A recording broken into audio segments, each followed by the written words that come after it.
The doctor saved the wounded girl and performed the surgery, but when he returned home, he saw her photography in the newsletter and was stunned with horror. What happened next changed his life forever. Subscribe to the channel and tell us where you're watching from. The city stretched out before him in a mosaic of light and shadow, the towering skyscrapers of the financial district reflecting the last remnants of the setting sun. Below, the streets pulsed with life.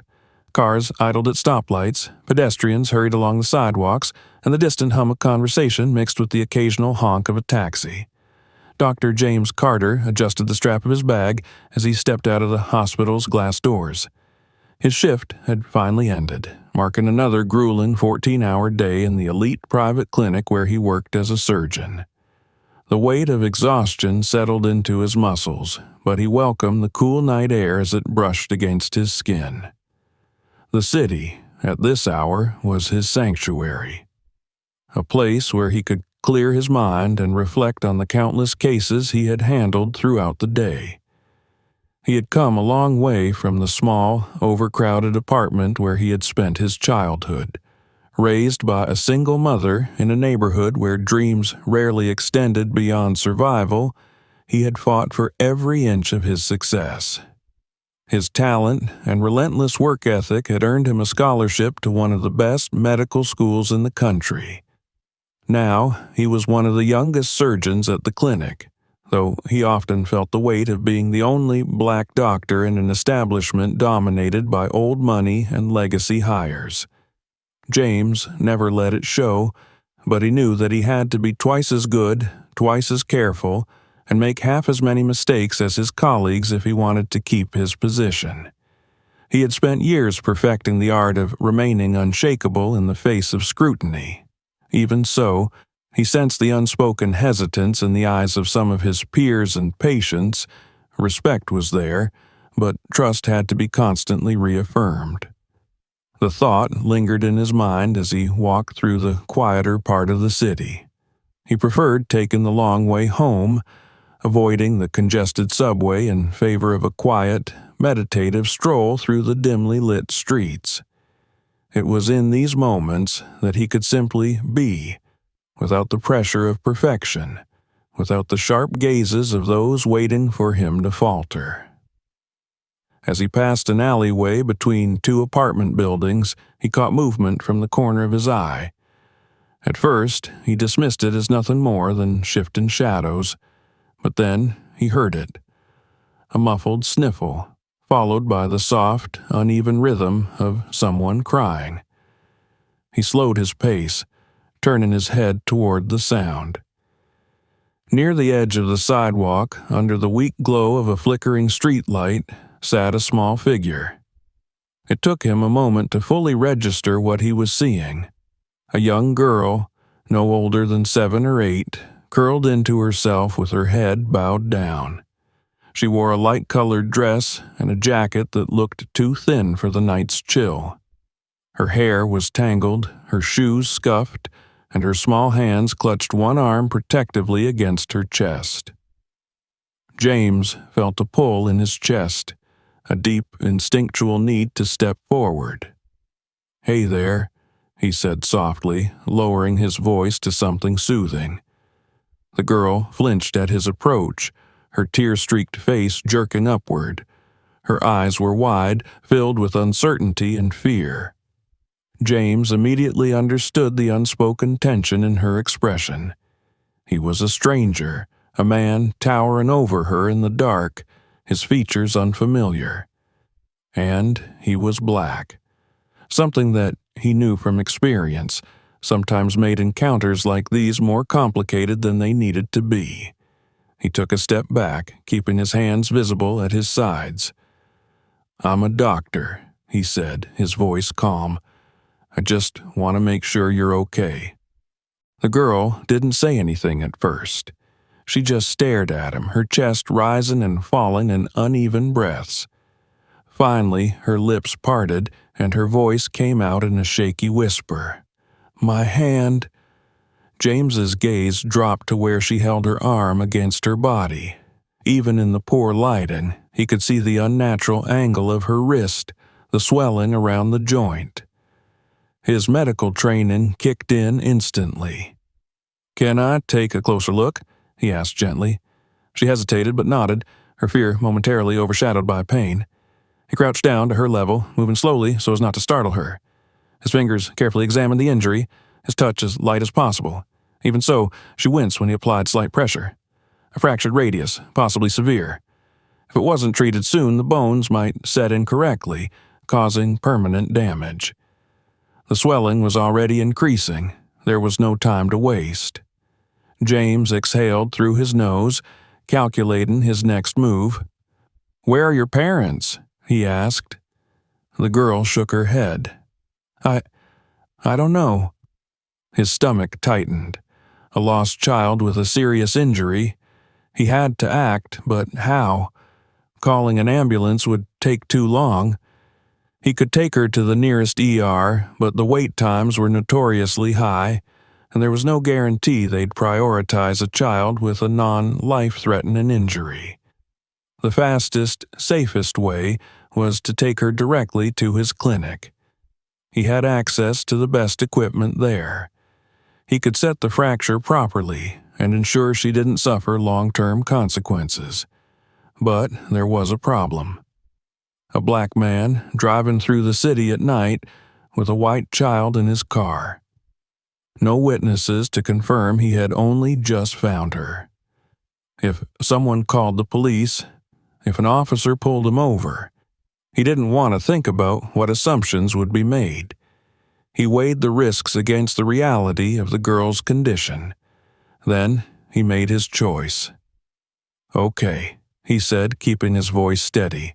"I'm going to help you, but we need to go somewhere safe first." The girl looked at him, her expression a mixture of pain and wariness. "Do you trust me?" For a moment, she didn't answer. Then, slowly, she nodded. James lifted her carefully, supporting her injured arm as he carried her toward his car. His mind raced with potential complications, with worst-case scenarios that could unfold if someone misunderstood the situation. But above all else, one thought remained clear. He couldn't leave her like this. Whatever happened next, he would deal with it. Because in this moment, his duty as a doctor came first. James drove through the dimly lit streets with a calculated calm, his grip on the steering wheel firm but controlled. The child, her name now known to him, Emily, sat beside him, her small frame wrapped in the blanket he had pulled from the back seat. She was silent, staring down at her lap, her good hand gripping the fabric tightly.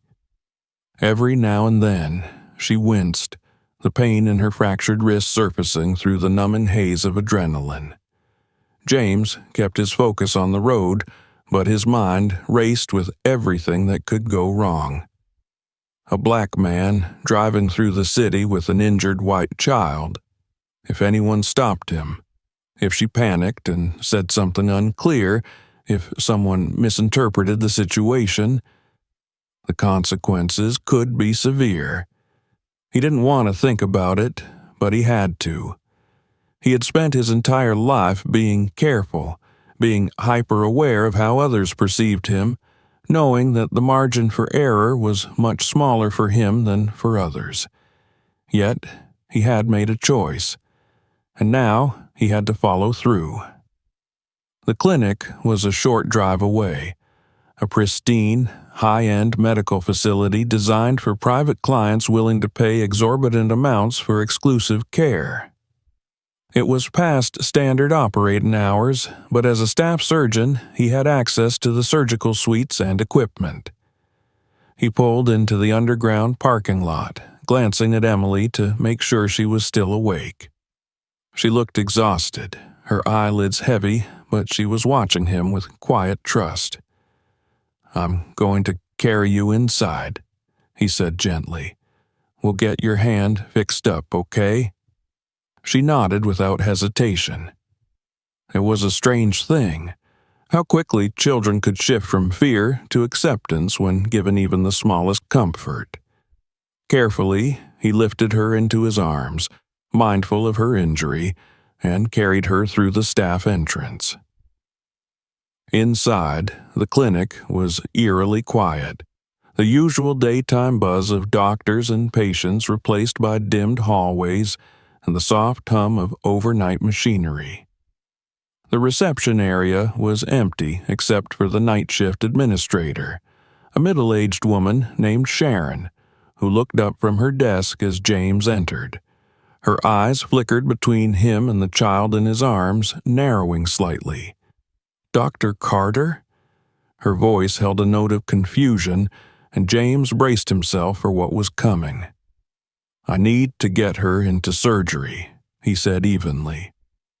"She has a severe radius fracture and the swelling is increasing. I don't have time to wait for an ER." Sharon hesitated. "Where are her parents?" "She's lost. I found her injured. I'll contact the authorities once she's stable." The answer didn't seem to satisfy her, but she nodded reluctantly. "I'll notify the surgical nurse on call." James exhaled slowly, grateful for the lack of outright resistance. He knew how this looked, how it could look, but right now he needed to focus on the task at hand. He carried Emily into the prep room, setting her gently on the gurney as the surgical team gathered. It was a small group, just the on-call nurse, a lab technician, and himself. They worked quickly, taking vitals, administering a low dose of sedation to keep her comfortable, and preparing for the procedure. James studied the X-ray as it appeared on the monitor. The fracture was clean, but badly displaced. He would have to realign the bones and secure them with a small plate to ensure proper healing. It wasn't the most complex operation he had ever performed, but the margin for error was small, especially in a growing child. As he scrubbed in, he allowed himself a brief moment of detachment. In the operating room, there were no politics, no external biases, no dangers beyond the scalpel and the human body. Here, he was in control. Here, he knew exactly what to do. The surgery began. Time seemed to slow as he worked, each movement precise, every step calculated. He set the bone in place, secured the plate, and ensured minimal disruption to the surrounding tissue. His hands, steady from years of training, moved with confidence. For that hour, the weight of the outside world disappeared. There was only the patient, the procedure, and the pulse of the monitors keeping time with his own heartbeat.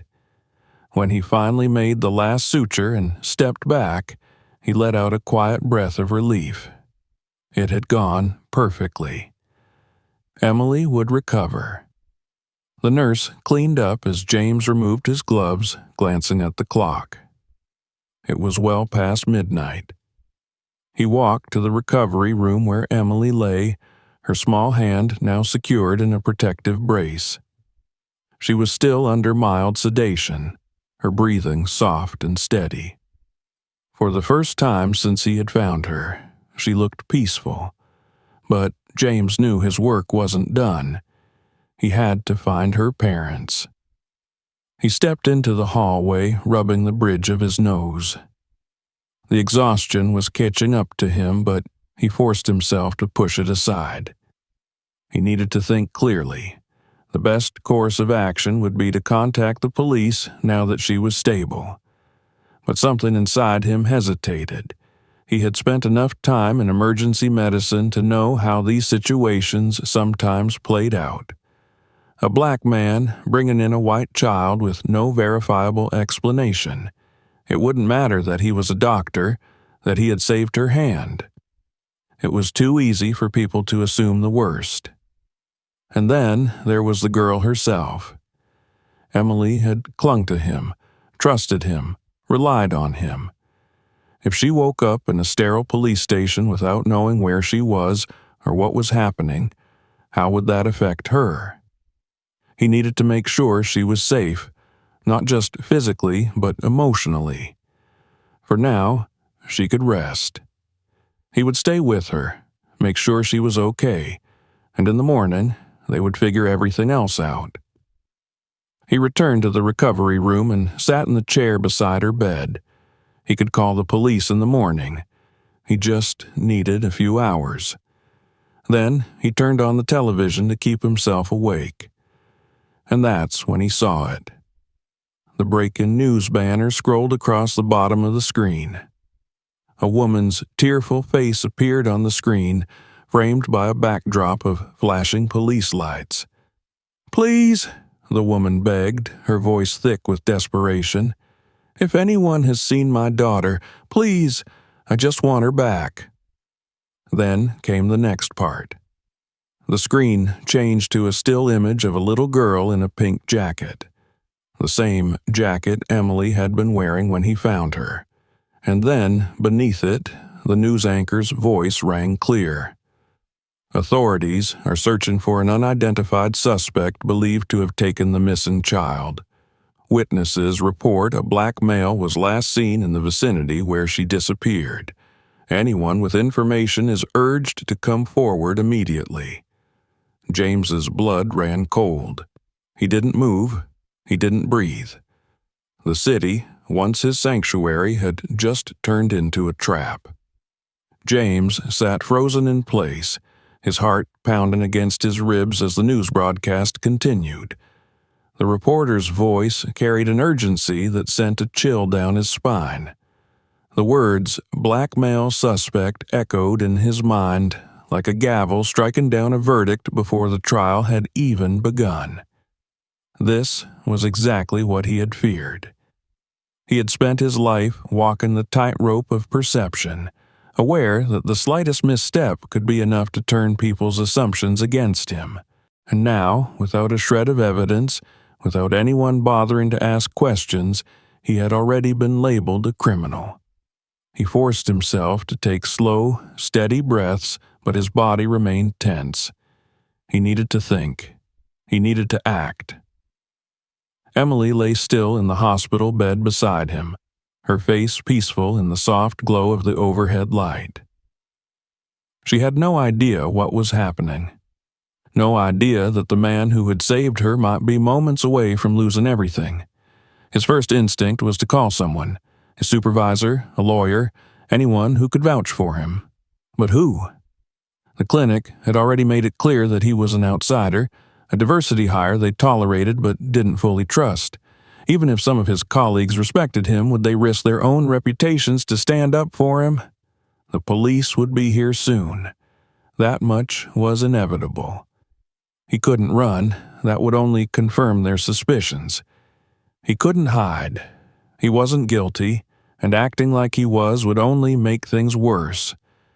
So he did the only thing he could do. He waited.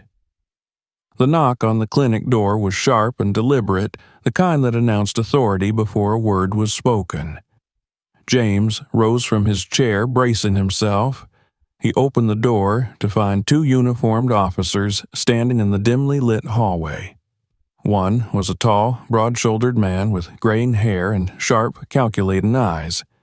The other, younger, had a rigid posture, his hand resting near his holster. "Dr. James Carter?"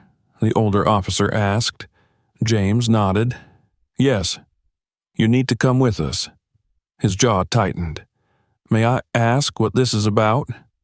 "You already know," the younger officer said, eyes scanning the room behind James.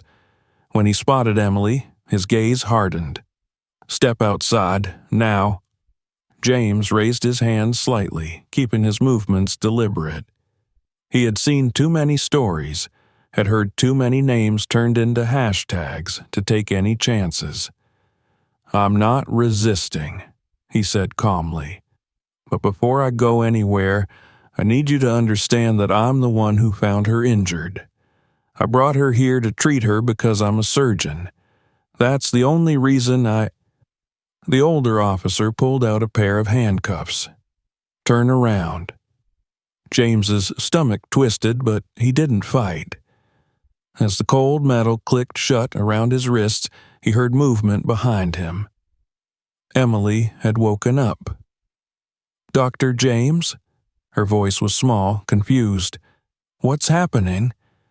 James turned his head as much as he could. The sight of her sitting up in bed, looking at him with wide, worried eyes, made his chest tighten. The younger officer stepped forward. "Stay where you are, sweetheart. We're taking care of things." Emily frowned. "But he helped me. The officer placed a hand on her shoulder. "Your mom is looking for you. We'll take you to her." James clenched his teeth. Emily's expression wavered between relief and distress. He could see the uncertainty in her eyes. She didn't understand why the man who had saved her was now the one in handcuffs. "James?" she whispered. He forced a small, reassuring smile. "It's okay, Emily." But it wasn't okay. The officers led him out of the clinic, their grip firm but not rough. Outside, a police car waited at the curb, its lights flashing against the dark glass of the building. The air was cold, but James barely felt it. As they walked him toward the vehicle, he caught sight of a group of bystanders watching from a distance. A few murmured among themselves. Some took out their phones. He could already imagine the headlines. "Black doctor arrested in connection with missing white child. Man suspected of kidnapping after taking child to private clinic." It didn't matter that he had done nothing wrong. It didn't matter that he had saved her. The world had already made up its mind. The station was sterile and impersonal, the fluorescent lights buzzing faintly overhead. James sat in a metal chair, his wrists now free but still aching from the cuffs. Across from him sat Detective Harris, a man with sharp features and an expression of calculated neutrality. "So, Dr. Carter," Harris said, flipping through a folder, "want to tell me your side of the story?" James folded his hands on the table, keeping his posture straight.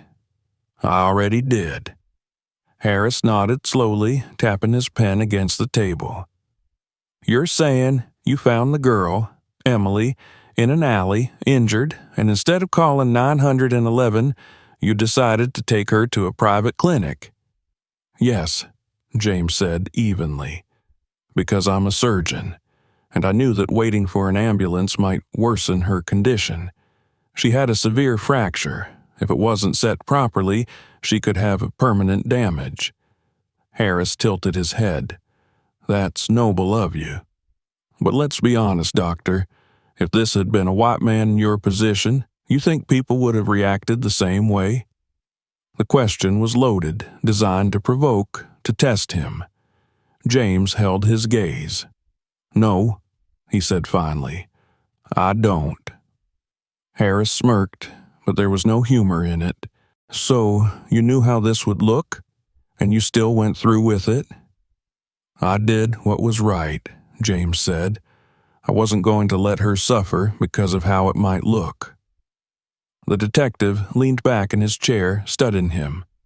The room was silent for a long moment. Then the door opened. A woman rushed in, Emily's mother. She was disheveled, her eyes red from crying, but when she saw James, she hesitated. "He saved my daughter," she said, her voice thick with emotion. "She told me everything. He's not the one you should be questioning." Detective Harris didn't react at first. He simply exhaled through his nose and closed the folder in front of him. "Well," he said, "that changes things." But James knew better than to feel relieved just yet. Hours later, he was released with no charges, no apologies, just a muttered, "You're free to go."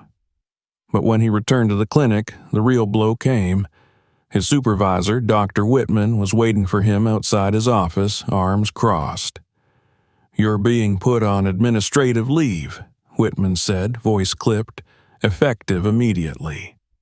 James felt the words land like a punch to the gut. For what?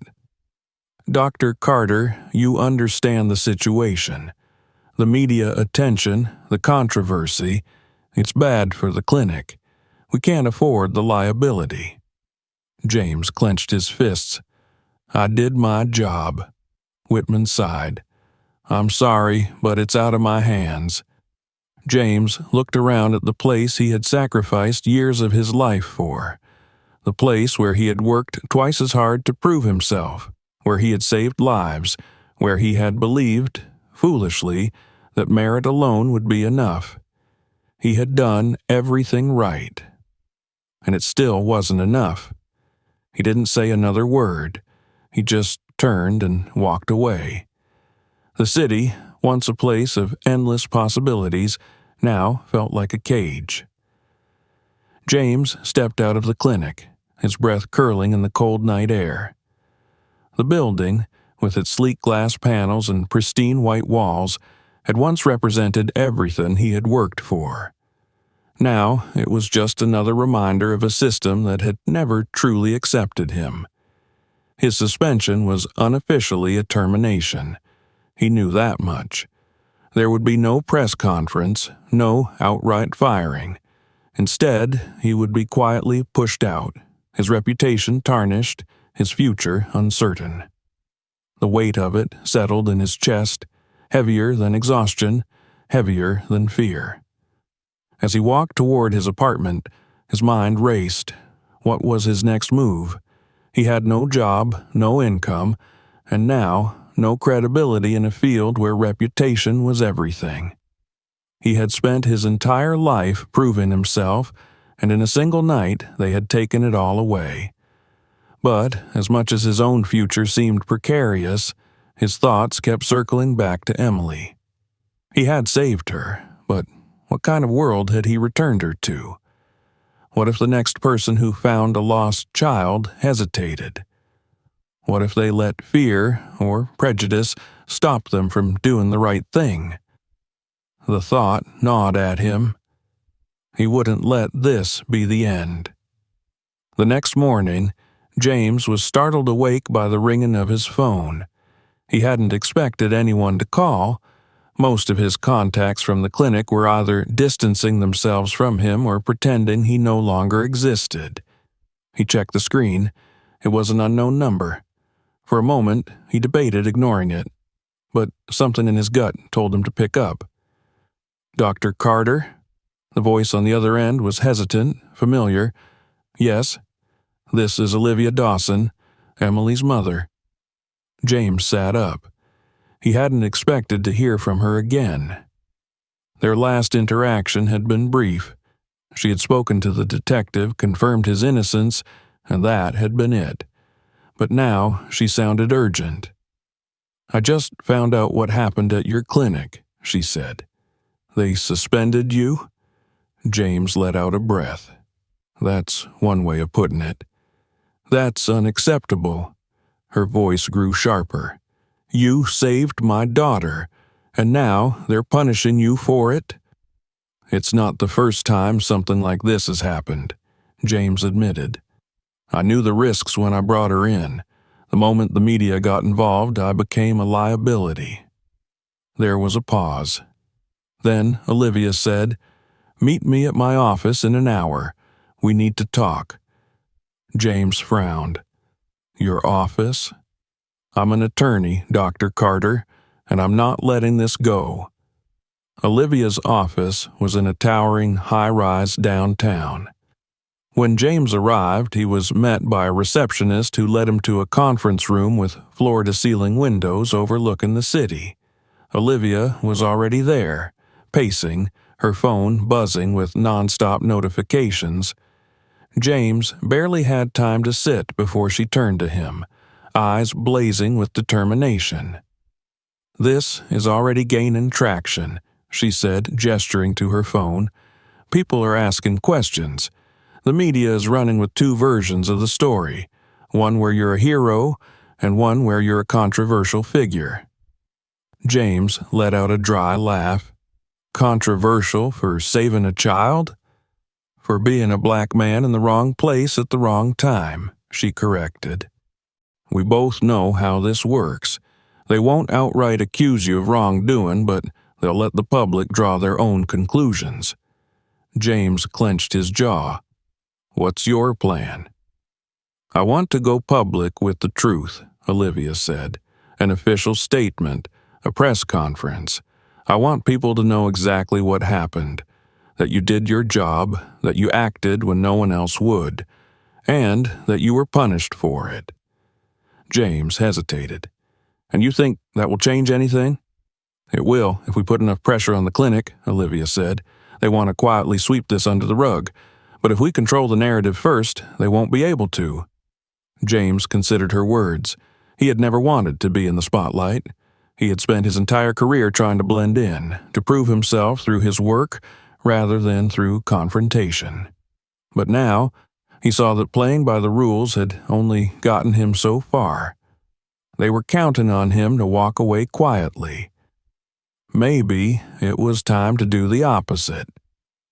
The press conference was held in front of Olivia's law firm, with cameras from every major news outlet lined up along the sidewalk. Reporters murmured among themselves as James stepped up to the podium, flanked by Olivia and community activists who had rallied behind his case. He took a deep breath, scanning the sea of faces before him. He had spent years in operating rooms, making split-second decisions with lives on the line. But standing here, knowing that every word he said could change the course of his future, felt like an entirely different kind of pressure. Still, he spoke. "I'm Dr. James Carter. A week ago, I found a lost and injured child. I did what any doctor would do. I helped her. I provided medical care when she needed it most." He paused, letting his words settle. The cameras flashed. "For that, I was arrested, labeled a suspect before I was ever asked a single question. And when the truth came out, my career was still taken from me. Not because I did anything wrong, but because I was seen as a risk." A murmur rippled through the crowd. Olivia stepped forward. "Dr. Carter's story is not unique. How many others hesitate to do the right thing because they know they will be judged not by their actions, but by the assumptions people make about them?" James met the gaze of the reporters. "I don't want sympathy. I don't want apologies. I want change. I want to live in a world where people like me aren't punished for being in the right place at the wrong time." The crowd erupted in questions. Reporters shouted for responses, but James simply stepped back. The statement had been made. Now, the real battle would begin. Within hours, the story spread like wildfire. Social media exploded with outrage. Hashtags calling for justice trended nationwide. Prominent figures in medicine and civil rights spoke out. And then the clinic responded. A carefully worded statement was released. "We recognize the concerns raised by recent events involving Dr. Carter. The clinic remains committed to fairness and inclusivity. We are currently reviewing our policies and procedures to ensure that all staff members are treated with the respect and integrity they deserve." No mention of reinstating him. No direct admission of wrongdoing. But James knew what it meant. They were feeling the pressure. The following week, Olivia received a call from the clinic's board. They wanted to meet. James sat across from the clinic's senior executives, watching as they squirmed under the weight of public scrutiny. Dr. Whitman, the man who had fired him without a second thought, looked particularly uncomfortable. "We may have been too hasty," Whitman admitted, folding his hands on the table. "We would like to offer you your position back." James studied them. "And if this hadn't gone public?" No one answered. He leaned back in his chair. "I'm not coming back." Whitman blinked. "Excuse me?" "I'm starting my own practice," James said, "one that actually stands by the principles you pretend to." Olivia smiled beside him. Whitman opened his mouth, then closed it. He knew there was no winning this. James stood, buttoning his jacket. "I'll send my resignation in writing." And with that, he walked away. He had lost one battle, but he was about to win the war. James stepped out of the clinic's boardroom for the last time, inhaling deeply as the cold air hit his face. The city stretched before him, a place that had once felt full of possibility, but had quickly shown its sharp edges when he needed it most. He had spent his entire career believing that if he worked hard enough, stayed disciplined, and avoided controversy, his skills would be enough. Now, he knew better. Walking away from the clinic wasn't just about leaving a toxic work environment. It was about reclaiming control over his own future. They had tried to strip him of everything, but he wasn't going to let them define his story. His phone buzzed in his pocket. It was Olivia. "Are you sure about this?" she asked as soon as he answered. "I can still push them for a settlement, some kind of restitution. You don't have to start over with nothing." James glanced up at the towering glass building behind him. "I'm not starting over," he said. "I'm building something better." For the first time in weeks, he felt the weight in his chest start to lift. The next few months were a blur of work. Starting his own practice wasn't easy. He had to navigate mountains of paperwork, secure funding, and find a location. But through it all, Olivia was there, helping him cut through legal barriers, connecting him with investors, and making sure that the media frenzy around his case worked in his favor rather than against him. Word spread quickly. Community leaders, doctors who had followed his case, and patients who had been turned away from elite institutions all started reaching out.